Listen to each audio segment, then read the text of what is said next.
Ladies and gentlemen, podcasting since 2005. You're listening to Gamertag Radio with your hosts, podcaster Hall of Famer Danny Pena, the always opinionated Paris Lilly, and from outside of the norm, Peter Toledo.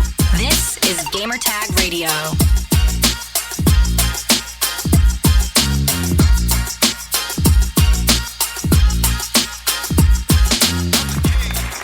All right, welcome to Gamertag Radio, episode 1155. This is your host, Danny Pena, and guess what, guys? Guess what?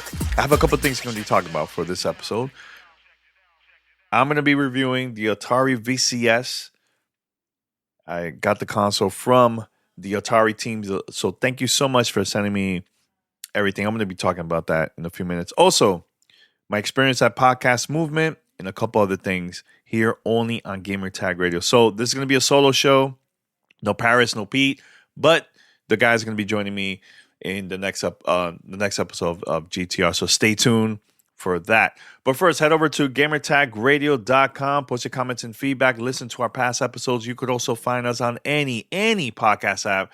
All you have to do is just go to your favorite podcast app and search for Gamertag Radio. You're going to find us. And once that pops up, all I want you to do is to follow us, subscribe, even post your review. Doesn't matter where around the world, just do it. It will help us out so much.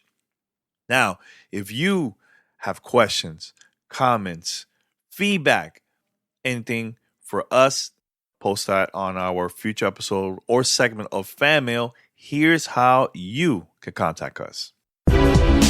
Send us your feedback or questions. Give us a call at 786-273-7GTR. Email us at fanmail@gamertagradio.com or leave a message on speakpipe.com/gamertagradio. All right, so let's talk about this. This just was announced actually this morning from Xbox Wired. Gamescom 2021 Xbox stream, which is happening Tuesday, August 24th at 10 a.m. Pacific, 1 p.m. Eastern Standard Time. So I am planning to stream this live on our Twitch channel, which is twitch.tv/Gamertag Radio. You can go over there and check out the reaction and everything. And I'm going to read this very quick. This is actually the opening night live, which is August 25th, and the Xbox is going to lead this before the Gamescom opening night. So this one's going to air August 24th, like I just said. Opening night, August 25th, and there's going to be a lot of special guests also at Xbox Fan Fest. So if you want to join to that, you have to register, and you have like a special stream, and you do like a Q&A, and there's going to be like a special stream just for those that get through there. All right, so to warm up for Gamescom week, we're airing the official Gamescom 2021 Xbox stream hosted by Paris Lilly and Kate Yeager. Join us on August 24th at 10 a.m. Pacific, 6 p.m. BST, and 7 p.m. CEST to learn more about our biggest exclusive games lineup ever. You'll be in in-depth updates from some of our previously announced Xbox Game Studios titles alongside some of our third-party partners, including some of the incredible titles coming to the Xbox this holiday, upcoming releases to our monthly subscription service, Xbox Game Pass, and much more. So, of course, like I said earlier, you can watch this on any of the streaming services, YouTube, Twitch, Facebook Gaming, Twitter, and also there's going to be a select regional sites like VK.com in Russia and other places like in China, etc. To make sure I'm reading this right here, this is from the website, to make sure all of our fans around the globe can enjoy the stream, and we plan to offer support for 30 languages, alongside English audio descriptions, American Sign Language, and additional accessibility support for the live broadcast in additional language. So that's pretty cool. Really, really cool. And of course, I know I mentioned about Xbox Fan Fest. Sorry about that.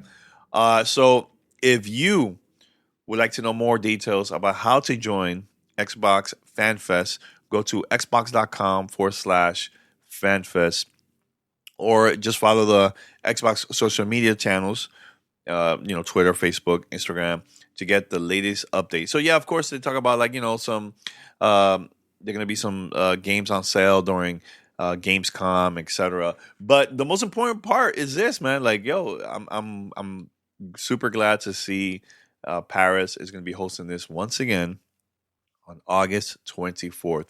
So here's what I do want to say. This is I'm straight up going to be predicting what I think is going to happen during Gamescom. So usually Gamescom is not a place where, if you compare this to the E3 announcements, it's not going to be like that. But I see Xbox announcing a couple things during this event. Are we going to see Halo Infinite release date? Are we going to see that? I hope so. That will be something that will be cool, because we still haven't heard anything like when the game is coming out. I know we had a debate, Paris and I, like, no, they're waiting for Activision to announce the date of Call of Duty, and then we're gonna hear about Halo Infinite, etc. We're going back and forth about that, but I think it will be the perfect time to announce it. If not, I think the latest will be sometime September. And the reason why I think is also, if it doesn't happen during Gamescom, sometime in September, that's when they usually, companies will announce game is gold already. So it's always 2 months before the actual release date. So that's when they're going to start making physical copies. Everything is just ready, and the only thing they're going to be working on is just updates if there's like any bugs right before the release of the game. So, but yeah, I'm happy about that announcement. I'm happy, like I said, about Paris hosting it. It's gonna be really cool.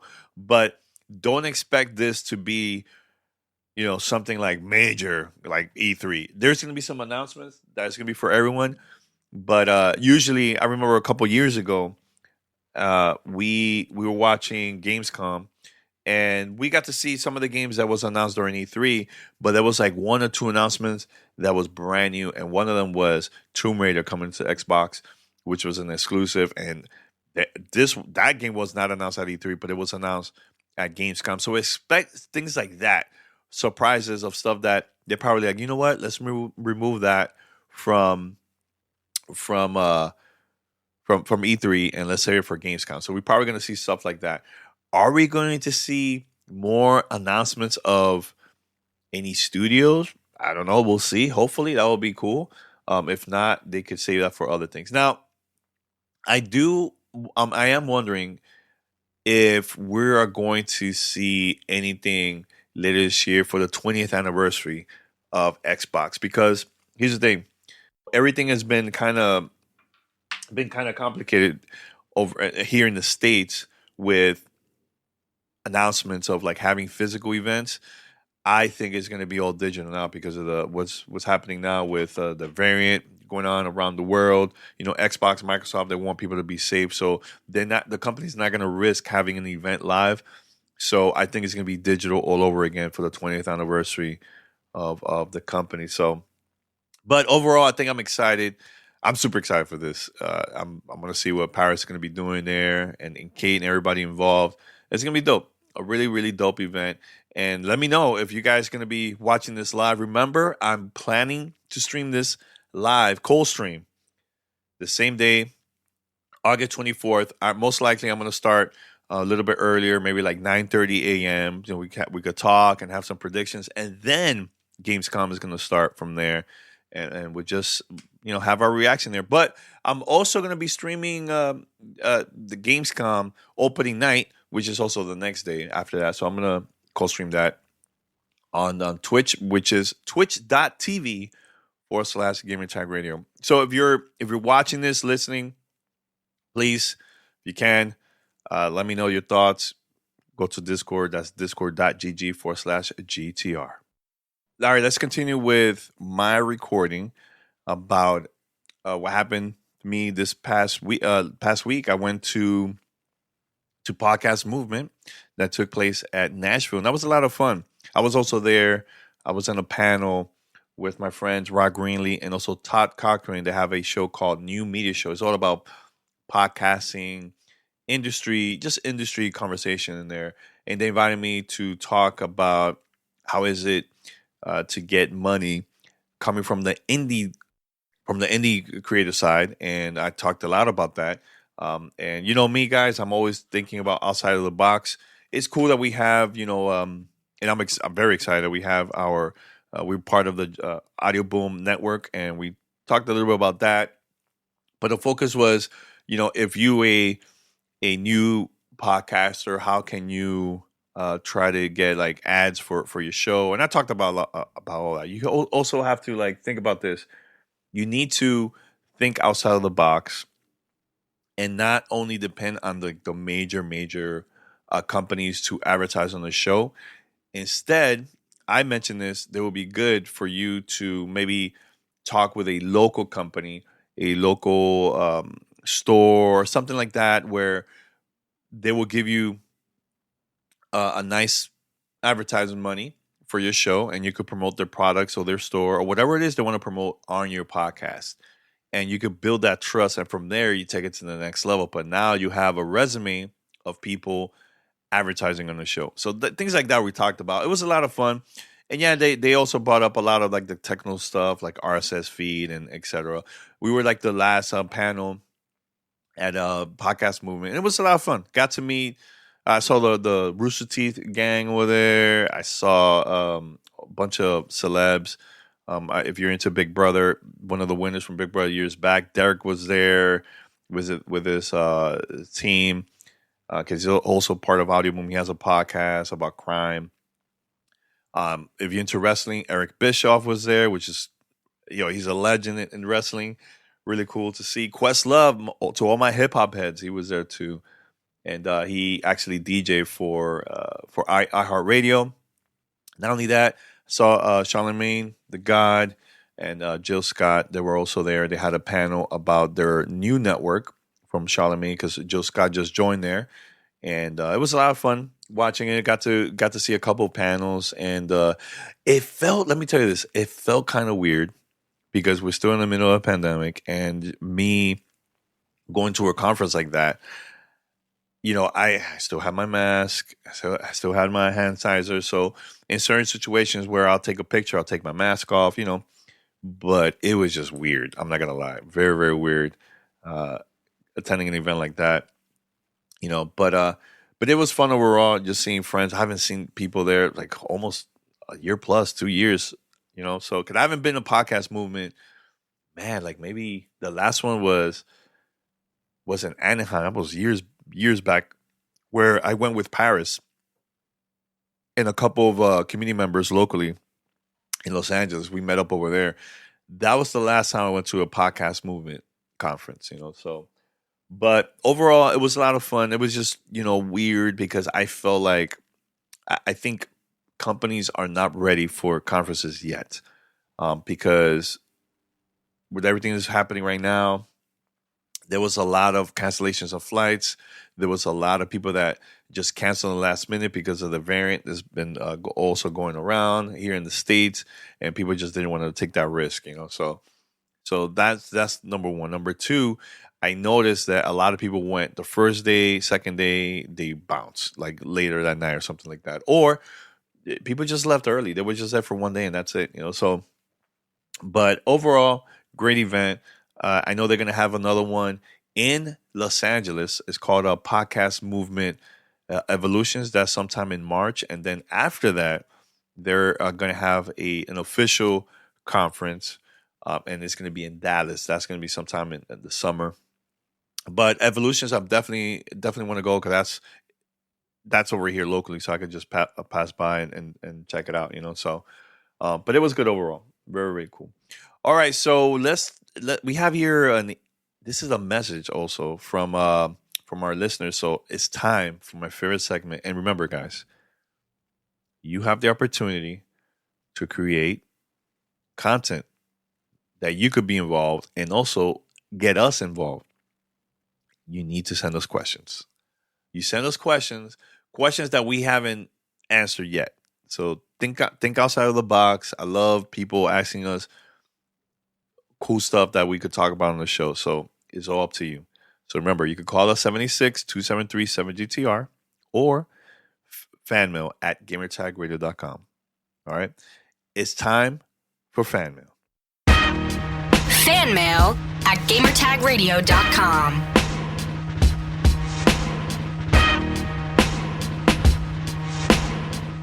All right, so this is from Vision. Hey, GTR, I really enjoyed Danny's flight sim from LA to DR stream.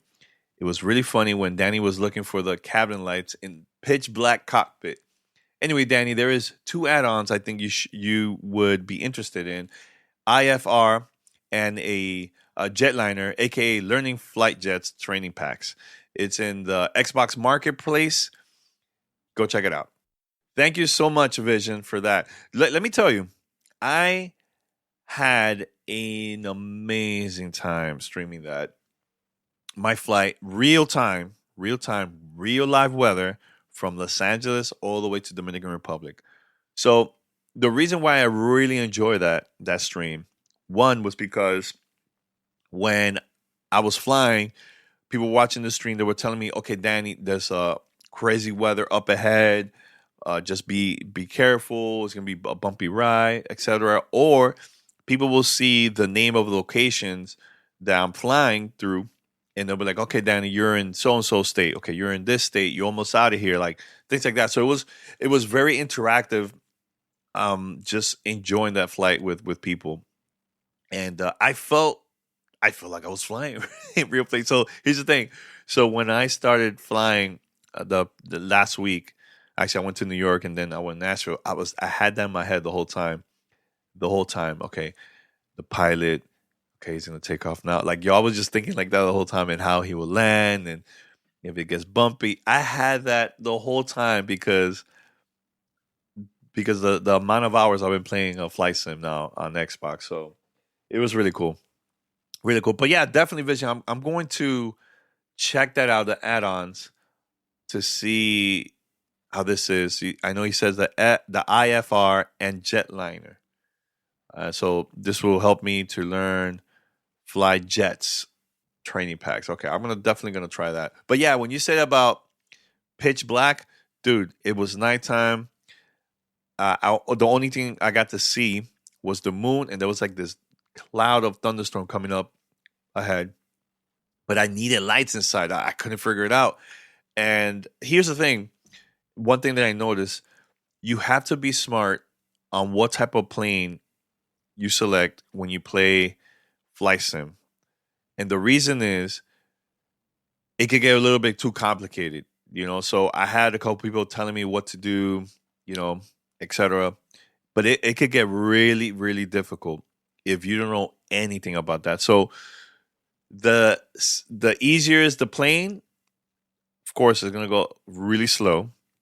But if you want something really technical and fast, you should definitely practice. Or I know there's a training mode there where you can select what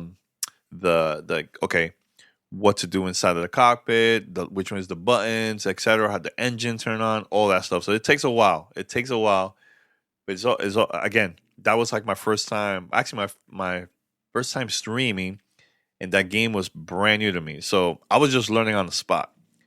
But at the end, I landed terribly. Like it was pretty bad. It was really, really bad. And I ended up in the field. So in Punta Cana. But I did my 7-hour flight, and I'd love to do that again. All right, so let's go with the next question. All right, so this is from Steelers Pride 11 here on Discord. He says, "Hey guys, I just listened to episode 1148 from the about the Stream Deck. Can I get your guys' take on pre-ordering? Pre-ordering, I feel like, is something that's making the consumer hurt in the long run. If you think about it, we have been shut down left and right about the big corps. Just want to hear your thoughts on it. And keep in mind, Google Stadia, Cyberpunk, etc. Love the show. Keep it up. And P Rock, let's play some PUBG. All right, Steelers. He loved PUBG, man. So thank you for sending in that question on Discord. And remember, guys, fanmail at gamertagradio.com or give us a call 76273-7GTR. So about pre-ordering. For me, I didn't pre-order the Steam Deck, but I know Paris did and Pete. You know, they're huge fans of Steam. They see the potential with this. So I know you mentioned about Cyberpunk and Google Stadia, etc. I totally get it. Me, I'm one of those like wait and see. But guess what, Steeler? I also pre-ordered the Nintendo Switch OLED, which is coming out in October. I right away pre-ordered. But here's the thing. I pre-ordered that, number one, because I trust Nintendo when it comes to like handheld devices and consoles. Look, I even pre-ordered the Wii U when it came out. I didn't for the Wii. That one I went to the store and everything like that, right? But I did it because I know how Nintendo is. I love their games. Some products might fail or not, but I still do it with them, right? With Steam Deck, here's the thing. I experienced this previously from their previous products, like the controller, the Steam machine. My Steam machine, actually, I got it from Alienware. They sent it to me / Dell. They sent me the product. I got to play it. My console lasted like less than a year, and it got messed up. I sent it to Dell. They couldn't fix it. I was like, look, this was a waste of money. That was number one. Number two, the way how they set it up during that time, they have different prices for all different consoles. It was very confusing for the regular consumer. Look, I'm not a PC guy, right? By the way, I am going to build my PC. More details on that in the future. But, you know, it kind of hurt me trusting Steam because of that. Not Steam, Valve. So, number one, they have never done a handheld device before. That's one thing that I'm like, okay, let me just wait and see. There's no reason for me to rush and buy this. Now, hey, there's going to be a crowd that probably going to get theirs sometime at the end of the year. And if it's successful, I'll buy it. I'll check it out. You know, even though I have to wait a little bit longer because of it, that's fine to me. You know, but I am not going to just rush just because it's just Valve and Steam releasing a handheld. You know what I'm saying? So I want to see it, like, just hands-on experience. Is it good? Great experience. Is it the battery is good or what? How is the games? How many games are going to be available into that? You know, like there's a lot of questions that I have that I just want to wait until the official physical version is already out to the masses. Because look, I know they did a video for IG and everything. People are excited. I need more to convince me. So I think that at the end of the day, Steeler, it's good for people to just take their time, do some research. Does it make sense for you or others to pre-order this? You know, I know we made that mistake before with other games that we were super hype, and then when it came out, bad reviews, buggy and everything because it was rushed, and you will lose that confidence from the consumers, man. The confidence, man. You know, so that trust, I can't do it anymore. I have to be super, super careful about that, man. But there's gonna be companies that you already know how they are when it comes to like working on products and pre-ordering products. So of course it makes sense for you to pre-order a game or a product from them. You know what I'm saying? So yeah, we just gotta be smart. I think that made the right decision in my opinion. Hey, I'm not hating for people that already pre-ordered and getting the Steam Deck later this year and next year. That's fine. But at the end of the day, like I said, do your research, be smart about it, and let's see what happens from there. But thank you so much for the question, man. That was really good. Really, really good. All right, so that was the two questions here, but I finally found this news here from Video Game Chronicle because I had this conversation with Paris about it. It was announced that Xbox Cloud Gaming is now available on PC via the Xbox app. So if you are part of the Xbox Insiders. They already got this access where you could now try out Xbox Cloud Gaming on your PC or your laptop, etc., just on Windows overall through the app. I did hear that there's like some bug where the sound of the game, it sounds kind of weird. So maybe it's just a bug. It probably will fix that right away.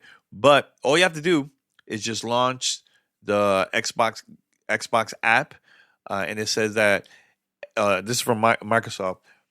Xbox Insider Launch is designed to gather additional information from the Xbox community to help us refine the experience ahead of a broader rollout. To access the service, PC owners need to connect a controller via Bluetooth or USB. Once the Xbox app is launched, it says there's going to be a button on the side where it says Xbox Cloud Games. So you click that, and from there you select the titles you want to play. Microsoft also said that they're planning to add some newer features to Xbox Cloud Gaming, including information on a controller, network status, social features, and the ability to invite other players to games. So if you have Xbox Game Pass Ultimate, for all those subscribers out there, you can go to the browser and also try this out on PC, iOS, which launched back in June. But this is a better feature because now it's straight from the app. Just click it, and then from there you'll get the access to this. Now there is going to be a bunch of games coming out sometime this month. Psychonauts, 12 minutes. I know Forza Horizon is coming up in the future. There's a lot of the big games, man. So remember, every month there's going to be a new game that's going to be available not only through the service, but it's coming for the consoles, man. So it's gonna be a busy time for Xbox owners. The game that I'm very excited about, and there's gonna be two, Psychonauts 2, and also 12 minutes. I haven't read much about it. I know I got some information from PM Paris because they got to see it behind closed doors at E3, or they got a short preview of the game, and we talked about it, behind the scenes, and I can't wait to try it out. Hopefully, we'll get that very, very soon because the game is coming out later this month, though. So, yeah, there you go. But, yeah, so if you have, again, check it out from the Xbox app and try it out. Let us know your thoughts. If you like this, the X Cloud from the Windows device, console, etc., let me know your thoughts about that. All right, we're gonna wrap it up here very soon. But look, what was it? The other day, I go to Twitter and I posted this. I was just curious to see what people were gonna say. I posted about I fell in love with hip hop when I heard it was just an image, and I talked about what album that I loved it so much that I really got into hip hop. Look, I grew up in New York City back in the 80s. And, I love Rum DMC, Rakim, everything, right? Beastie Boys, Cool J. Whew. Iconic era during that time, right? But it was 1994. Of course, Tribe Quest, all this stuff, right? Like, it was out. But it was Nas-O-Matic. Oh my God. That's when I really fell in love with hip hop. Like I really, really got into that. To the culture, listening to more albums, and I don't know, because back then in the 80s I was younger, I was a little kid. I would listen to it, I'm like, oh cool. But I was not there yet on that level in the 80s. And it was 1994, 93, 94, that's when I started, okay, loving hip hop now. But that was the album that, still to this day, I fell in love with it. Fell in love with hip hop. And I'm reading the replies, man. I see people posting about Wu-Tang Clan, Liquid Swords. What else? I see The Chronic. What else? I see, oh my God, I see Rum DMC. Everybody's like going back and forth of posting what was the songs or the album that made them fall in love with hip hop. Shout out to Blessing. He says it's a tie between Kanye West Graduation, and Lupe Fiasco The Cool. By the way, great albums. I know I changed the conversation from like video games to this, but we're gonna wrap it up here. It's a very slow week here, but yeah, I'm seeing this right here, and I'm like, okay, this is dope. I see Midnight Marauders, 36 Chamber from Wu-Tang Clan. Oh man, 93 to Infinity by Soul of Mischief. Oh my god, great picks, man. So if you have Twitter, go right now. Follow me, GODFREE, and look for this post and reply. Tell me what was the track or an album, or it could be a moment that made you fall in love with hip hop during that time. So, but it's a lot of great tracks here. Remember, a lot of these tracks are also available in games. You know, if you play like a game like Tony Hawk Pro Skater, especially the one that just came out recently. Last year or so, there's a great soundtrack there, from old school, new school, everything, man. So it's pretty dope, really cool. Let's see. I see a couple people. Oh my god, this is a classic. Outkast, AT Aliens. Love that album.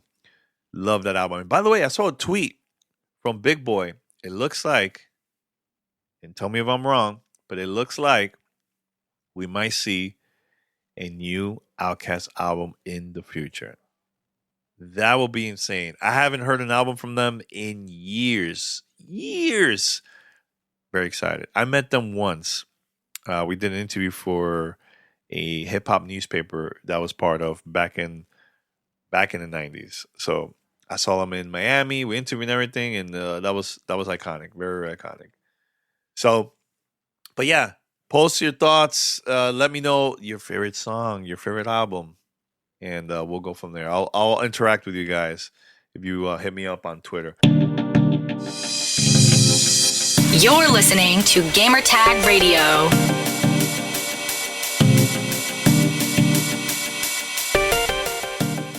All right, Gamertag Radio listeners, we're going to continue with the show, but let's talk about our sponsor, Oregon State University eCampus. Gamers, you know how rewarding it is to begin a quest and to see it through till the end. Now, Oregon State University eCampus wants to help you complete another journey as you pursue your degree online.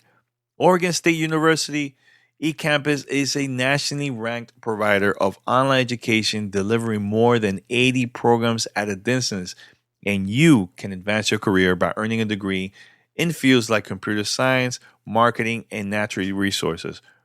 I know a lot of you that are listening to the show want to start your own business, want to do more stuff when it comes to digital content online.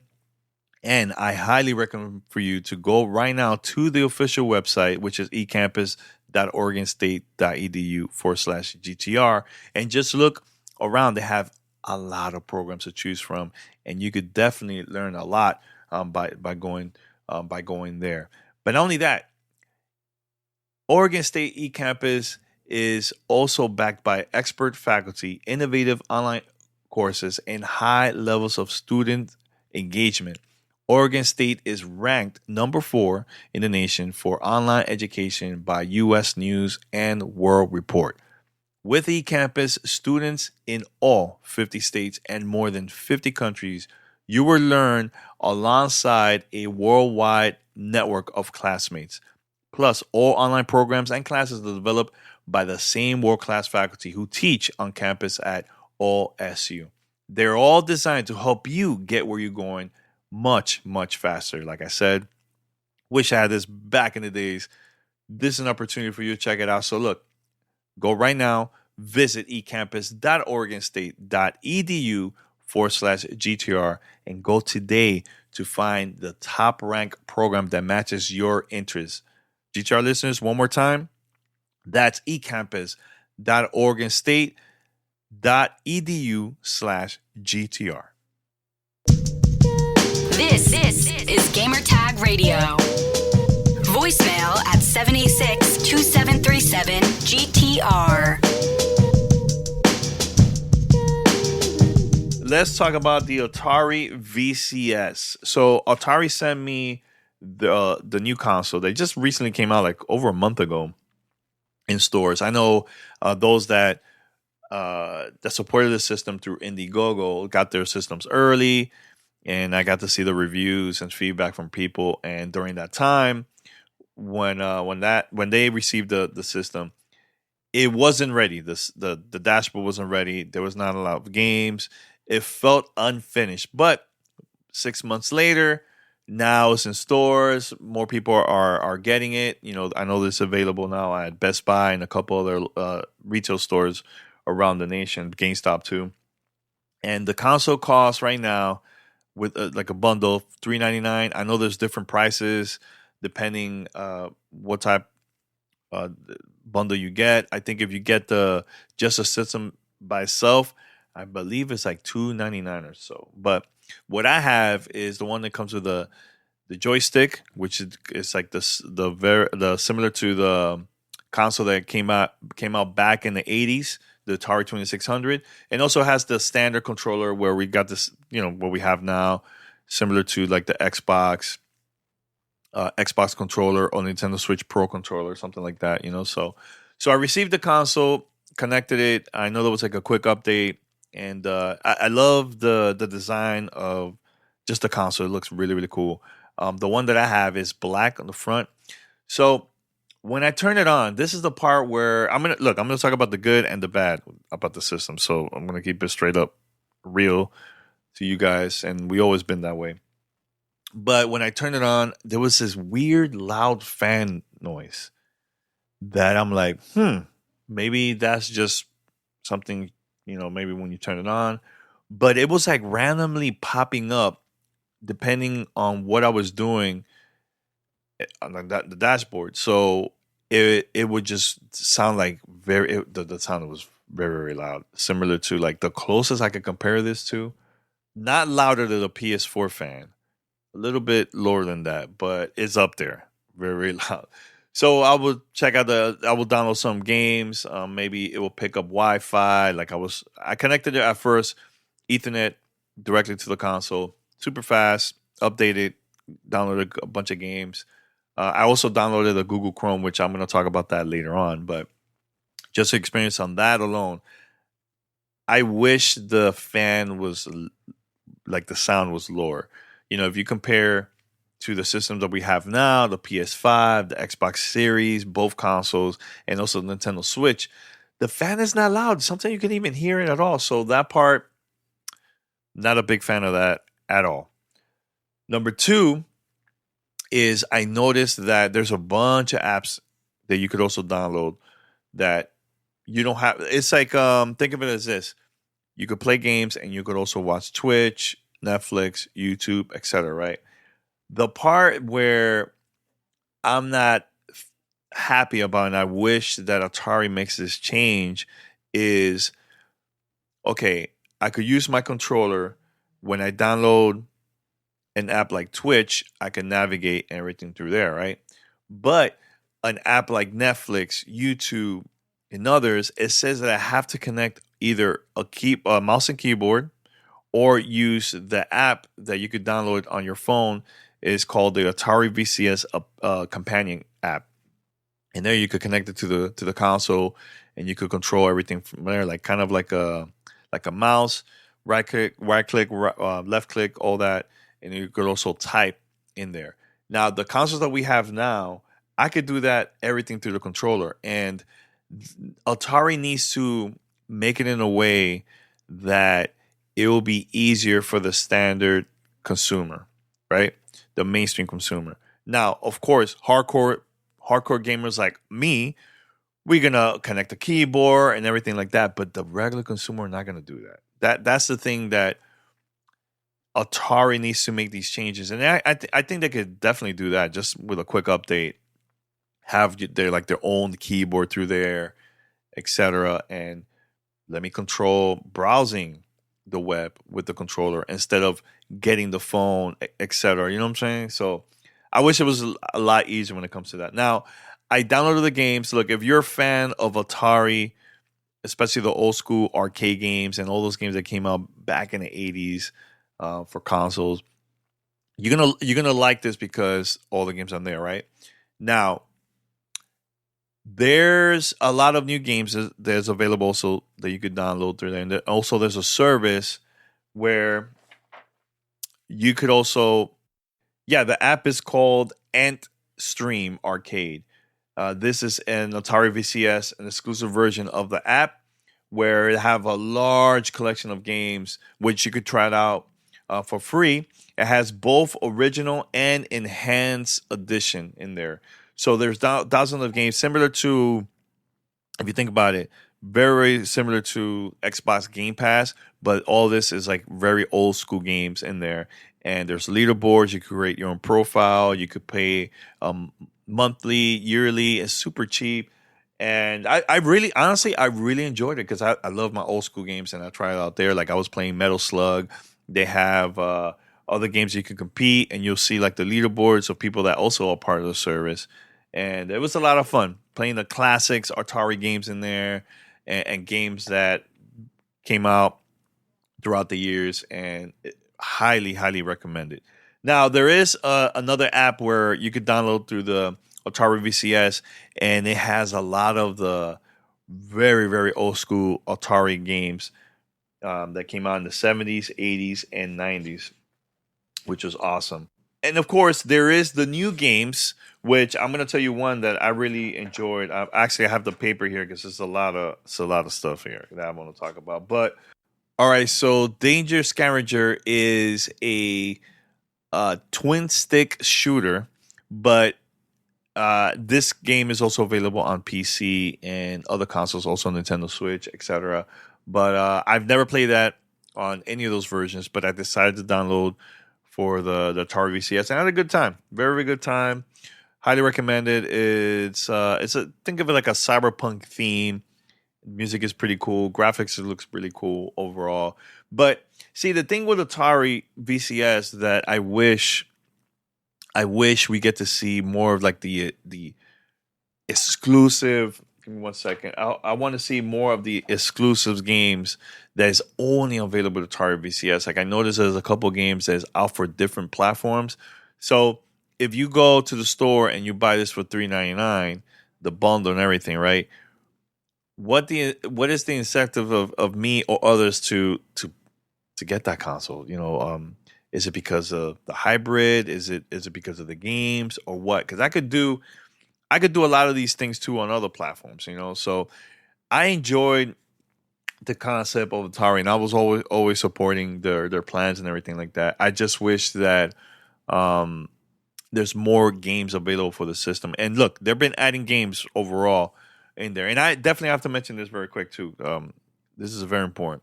When I go to the store, I wish there was also another way for me to search type of games. So the name of the game, I could type it there and everything, right? There was none of that. It was more of just me scrolling and just downloading it. And yeah, you could change the type of genre, etc. But I just want the store to be easier to browse, etc. So not only that, but what are the top games? Instead of just showing me the feature game that's available there, I was waiting for okay, what is the top games that people have been playing on the system, the most popular one from the community, etc. I would like to see that too, but there's none of that. The only way and the only reason why I downloaded Danger Scavenger was because I see the number of reviews that was available there. And like it will say 4 out of 5, right? 5 out of 5, something like that. And then you see how many people actually review the game, but that's it. Again, I would not notice that if I wasn't me, like just browsing around the store. I just feel like the Atari need to make it a lot easier for people that are just curious about the console and about the games, etc. You know what I'm saying? So yeah, I had to mention that very quick because that was just very, very disappointing seeing that. But here's the thing: the console, the console has a lot of potential, but the Atari needs to make it easier for a lot of things. Browsing the web, using the apps for streaming like Netflix, YouTube, etc. Even Disney Plus, everything like that, right? But when you go to the store and you highlight one of the apps, it will tell you like what is the controller that's compatible to for the app, right? And a lot of them it says mouse and phone, which is the Atari VCS companion app. Why not the controller? The only one that I could do it, and you could even see it through the page before you even download the app, is Twitch. I can't do that with YouTube and Netflix. I could do that with every other console, but I can't do it with this. That's very disappointing, and I really, really want Atari to make that change. Now, let's talk about the good things too. I enjoy the old school games. I really enjoy the streaming services they have there, where I play a lot of the old school games. Also, you could also play Xbox Game Pass, the XCloud, there through the Google Chrome browser. And honestly, I was playing that. Let me see, like maybe for a good 2-3 hours. I was changing up. I played Gears 5, Halo, Forza Horizon 4, Control, other games, and I did it all through the Google Chrome browser. This is Gamertag Radio. Voicemail at 786-2737-GTR. All right, Gamertag Radio listeners, we're going to continue with the show, but first, let's talk about our sponsor, PrettyLitter. Guys, I know if you've seen me posting on social media, I have a cat. His name is Nico. He lives in New York City. I love my cat. We're super close, always playing, always waking up early in the morning for me to wake him up, etc. He lives in New York right now with my mom, but I love my cat. But as much as I love my cat, I'm not fond of the stick bombs they leave in their litter box. Everything from cleaning to covering up the smell is a constant battle. But that's why I use PrettyLitter. PrettyLitter is a kitty litter reinvented, unlike traditional litter. PrettyLitter's super light crystals trap odor and release moisture, resulting in dry, low maintenance litter that doesn't smell. And PrettyLitter is a virtually dust-free because it's manufactured with specialized dedusting process. That means less dust and no fuss. PrettyLitter arrives safely at my door in a small, lightweight bag that lasts up to a month. Now that I get litter bags auto-shipped, I don't have to deal with last-minute trips to the store. And guess what? Shipping is free. But above all else, here's why PrettyLitter is a parent's hero. It's also a health indicator. That means it monitors my cat's health by changing colors when it detects potential underlying issues. You won't find that kind of innovation in conventional litter. Now, I also ordered some toys. My cat, Nico, has been playing with his furry toy nonstop. He takes it everywhere, even when he go to sleep. When he's like in his own space, he's always with his toy. Very, very, very happy to see him not only enjoying PrettyLitter, but also the actual toy that I got it from the store too, man. So it's really, really cool. But get the world's smallest litter without leaving home by visiting PrettyLitter.com and use promo code GTR for 20% off your first order. That's PrettyLitter.com, promo code GTR for 20% off. Again, GTR listeners, PrettyLitter.com, promo code GTR. You're listening to Gamertag Radio.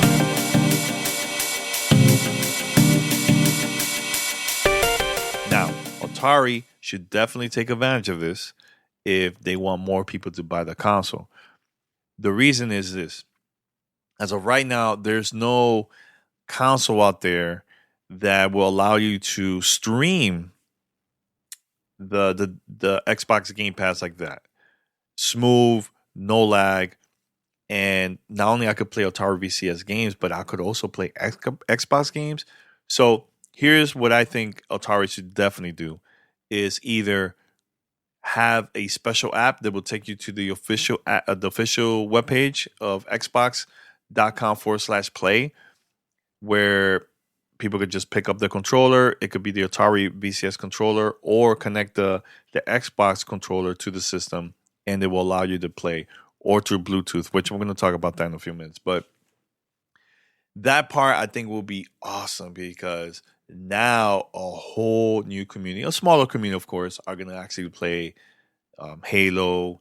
They're going to play all these really cool games, and especially later this year, Halo Infinite is going to be available there too. Oh my God, that will be an amazing opportunity for Atari if they could manage to do something like that, or have a special app. Talk to Microsoft to see if that's possible to have that app available for the console, and you have it there. People could sign up, people could play, and maybe get a cut from that too. I don't know, but that would be a great way, and more reasons for people to buy the console and try it out. You know, I did it, and I was playing it for 3+ hours, and it was fun. It was a lot of fun. People were chatting with me and everything. You could put in a full screen. Now, it was a process for me to do that. Again, like I said earlier, I had to use my phone for me to type just to go to Xbox.com's website and for me to play xCloud, right? But once I'm in. Then I use the phone again to make it full screen.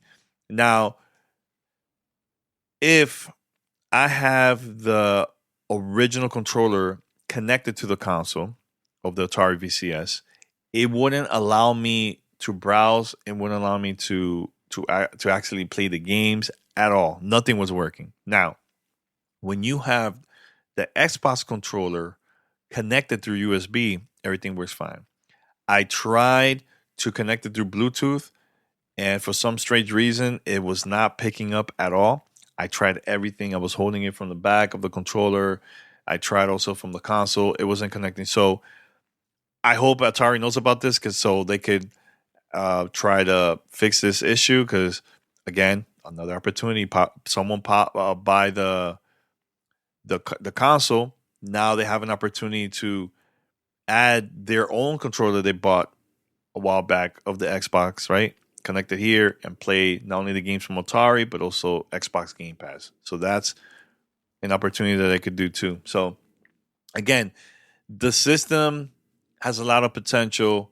I just feel that the price needs to go down. It needs to, there's a lot of things that feels unfinished. And again, if you're a fan of Atari, you're gonna enjoy this because they have all the old school games and everything there, right? They need to also have exclusive content that's not available anywhere else. No Steam, no consoles, but only for the VCS. That's the part that I would love to see in the future, you know, especially if this console was cheap. Atari, you still have an opportunity to make these changes, make it cheaper. Again, fix the dashboard, and I think people are going to enjoy this overall. But I'm going to go back in the future and try out the system again to see if there's been any changes since I got it. But I do love the design of the console. I love the joystick. It looks really, really cool. I love the lighting and everything there too. So, you know, there is the good, but there are also the bad. And it's good to talk about that. And sorry, make that change. It's up to you guys, man.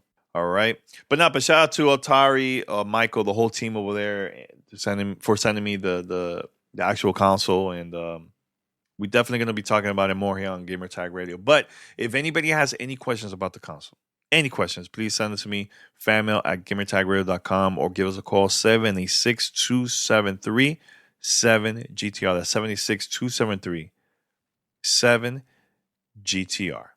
All right, so it's time for GTR Retro. I haven't done this in a while, and I know a lot of people have been talking about the remaster of Dead Space, which is coming out in the future. This was announced during EA Play, and I know I talked about this on our show multiple times, that Peter went back in 2008. He went to an event of a Dead Space Community Day where EA invited us to attend, and he was the only one that went to check it out. And he recorded a whole episode of that on Gamer Tag Radio. So I'm going to put it here, and once we come back, we're going to wrap up the show. Enjoy this old school GTR Retro. Enjoy. This is Gamer Tag Radio. Voicemail 786-2737-GTR. Hello everyone, this is Pete Rock with Gamertag Radio here at EA Redwood Shores, and I'm here with Brett Robbins, Creative Director for Dead Space. So Brett, give me a little information and what were you responsible for on the game? So I was primarily responsible for the game design, making sure the game was fun. I directed, the levels and the enemy design and the combat design. And then that was sort of my, lead designer hat. And then my creative director hat is more about making sure that the game has a cohesive vision to it, that all the pieces kind of mesh together well, that you're, really experiencing something that feels complete and that vision really carries through. So that involved working with art and animation and user interface and level design and all those different pieces, and sort of making sure everything's sort of moving in the right direction. So I had to wear a lot of hats then, right? Yeah, definitely. All right. Well, tell me like a brief synopsis on Dead Space for those that don't know what the game is about. Sure.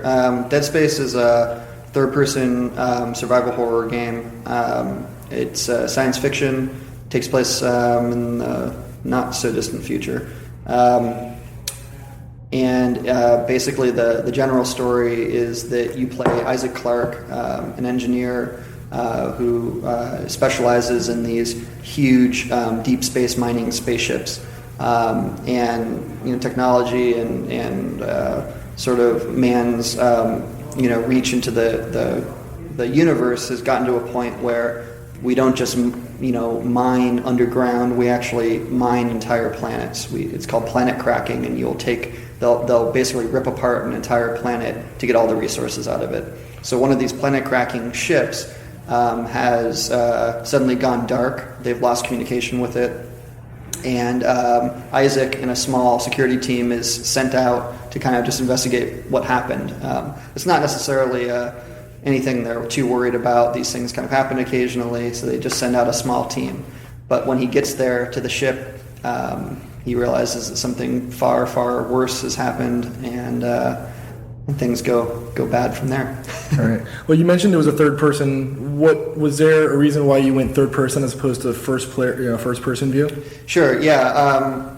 There was actually. There are a lot of first person games out there, and they do things really well. But we wanted to try, with making a horror game, we wanted to kind of let you see yourself in the scene. And there's something very visceral about, seeing your character creeping around corners, and, you're aiming your gun, and the character looks beautiful. It's very, intricate character model.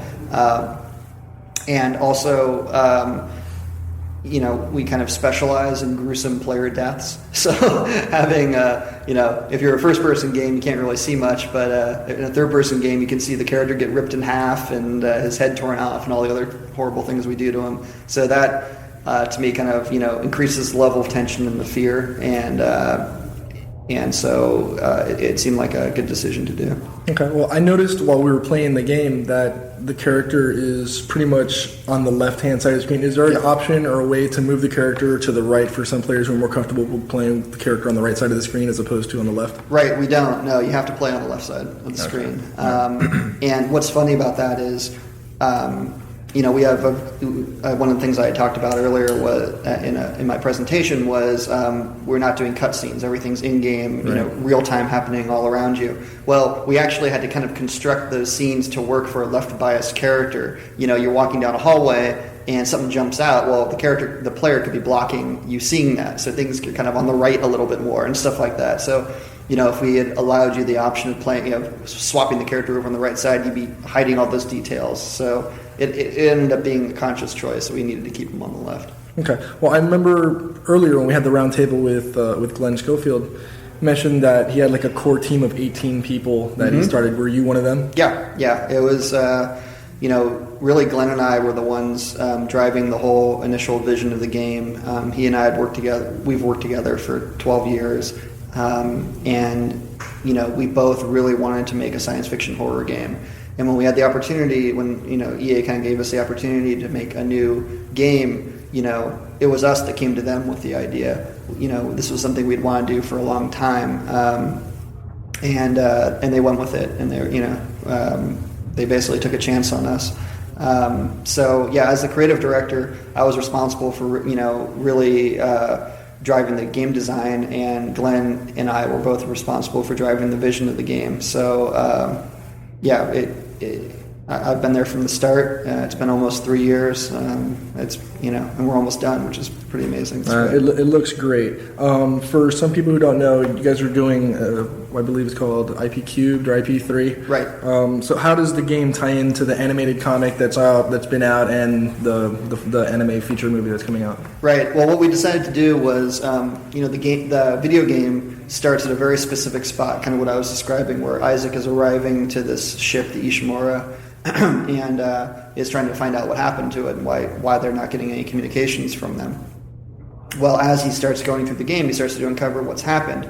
Well, since he's kind of coming in at the sort of in the middle of the story, it became a natural progression for us to kind of tell the earlier parts of the story. So, the comic and the animated feature both sort of fill in the blanks as far as what exactly happened here, what went on. Isaac, learns a lot about what happens, and you don't need to have read the comic in order to enjoy the video game or anything like that. They're all self-contained units. But if you do, read them all or watch them all, experience everything, you, I think, get a much more complete picture of this, bigger story that we're telling, which I think is pretty cool. All right. Is there going to be any multiplayer feature or? There's no multiplayer in the game. Okay, so it's strictly single-player campaign? Single player only, yep. Okay. And when's the game expected to launch? It comes out October 21st. And is it going to be on multiple platforms? Yes, it's on 360, PS3, and PC. Excellent. How do you feel Dead Space compares to the rest of the, survival / action games? Alone in the Dark, Silent Hill, and games of that nature. How do you feel? I think it's... I think it's scary. I think it's really scary. I think the gameplay is really fun. Everyone that's been playing it has really been blown away by how fun it is, how tense it is, how intense it is also. I think, we've created something that is as good as any game that's ever been made. So I'm really proud of it. And I think we're right up there with any kind of, any of the big classic games. How much emphasis did you guys put into the game with respect to lighting or cinematic feel? Was it more audio, visual, gameplay, environment? Right. It, making it as cinematic as possible was a huge goal for us. I think we've got one of the most beautiful games I've ever seen. I think our raw artwork and our levels and our creatures is fantastic. We've got a whole lighting team that's made the environments look beautiful. And so I think just as far as the backdrop looks gorgeous and cinematic, but then it really became about the experience, like creating these story moments and these events happening around you that really suck you in. I think that's really where we tried to make it as cinematic as possible. And again, without cutscenes, like it's happening, you're part of it is happening all around you. That to me was a huge important point and a big design decision that we made early on. Making it cinematic, making it feel like you're living this horror movie was something we talked about and pushed on from day one. And I think we really did it. I think it's just a really fantastic presentation.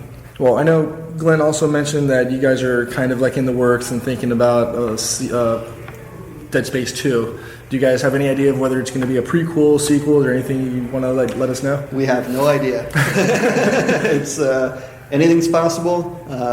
Right now, honestly, it's a blank page. So we're going to finish up this game and rest a little bit, and then we'll start thinking about it. All right, well, I think everybody's going to thoroughly enjoy this game. We've been spending some time upstairs playing the game, and it's a phenomenal game. I've been looking forward to it, and I think the listeners and the gamers out there are really going to enjoy it. So thank you very much for your time. You're welcome. Thank you. You're listening to Gamertag Radio.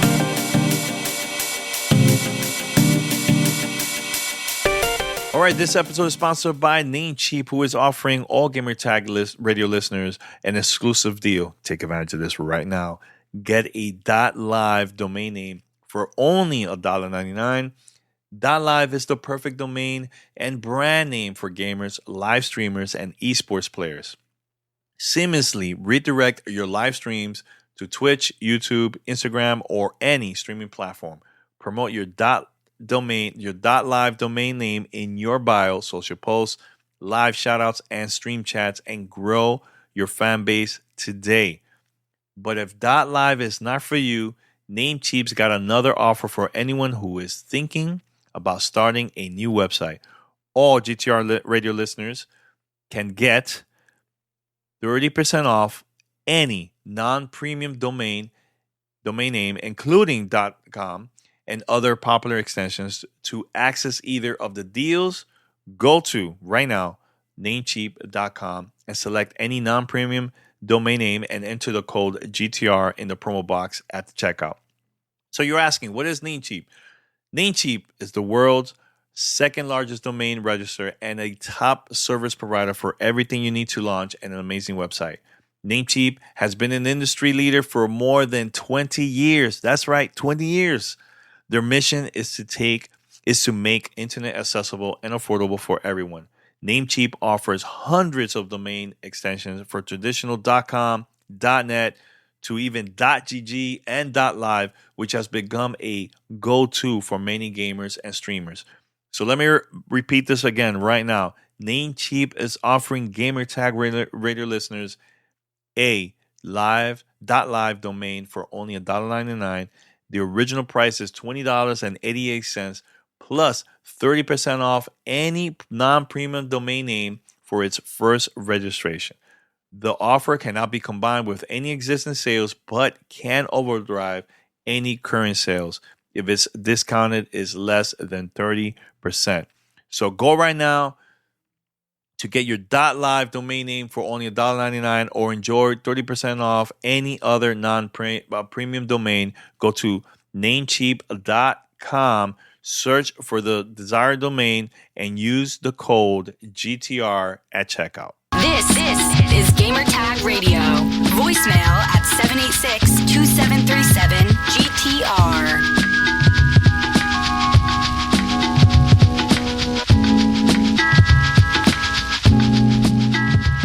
All right, so that was part one of our GTR Retro all about Dead Space. I have more content from that event that was recorded in 2008. So in the future, I'm planning to post it more to celebrate the announcement of Dead Space. So stay tuned. But I am planning to post more stuff also from back in the days to celebrate the 20th anniversary of Xbox, which is happening the anniversary this November. So stay tuned.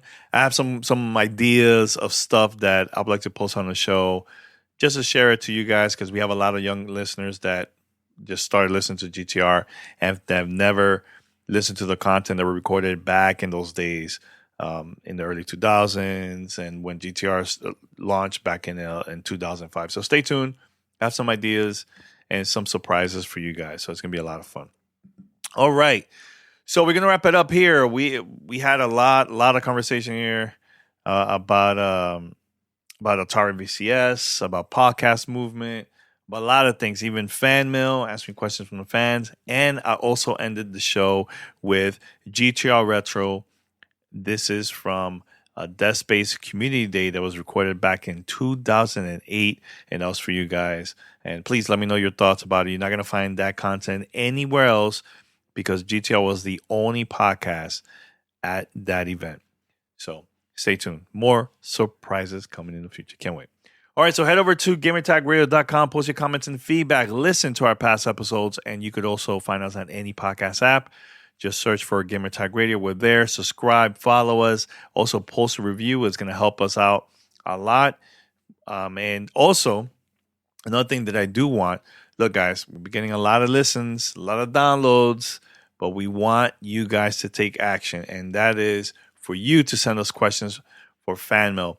Doesn't matter if it's email, voice messages. You can hit us up on SpeakPipe. That's speakpipe.com/gamertagradio. Leave a message there. You could go to Discord, go to the fan mail channel, ask questions through there too. And we're going to read it.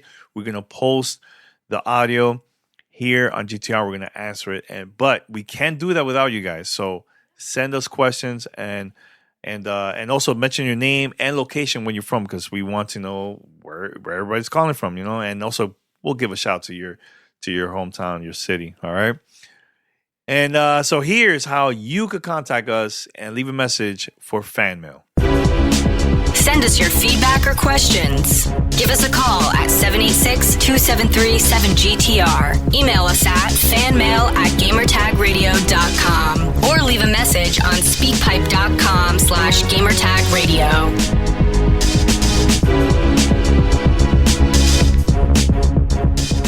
All right, so we're going to wrap it up here. Thank you so much for listening and supporting GTR. You guys are awesome. Love it so much. Love the support, seriously. And we'll be back Sunday with more content. Paris is probably going to be off because he's going to be really busy working on some stuff behind the scenes, so stay tuned for that. But P is going to be joining me, so stay tuned for that. Until next time, this was Danny Pena, Gamer Tag Radio, episode 1155. Until next time, I'm out. Peace.